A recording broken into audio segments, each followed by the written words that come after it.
Okay, so, I was going to say something. Oh yeah, so coming from the wall, on shoe light, in the car there, it's the same theory again, we're just going to go 1 and 2 and 3 and 4. Yeah, so that gets you into the second step there, okay? So there's a little hop going from, I know, it's too much information. TMI. No, we need to have it written down.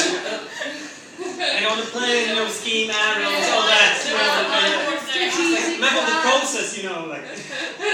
We're going to start out here in the destination. Yeah. I would consider having a dotted arrows, straight arrows, all that. We can make the difference how many times you do it. Quick, slow, all that.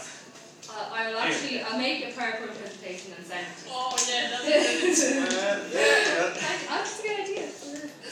Nice format thing. This guy's on top of things, Lots of practice. Just use the whiteboard, come on, it's that. This is way too much. I'm not doing that, you're doing it by ear. Okay? Alright, so we'll try that without music, and then we'll do it in music, okay? 10, go, 3. And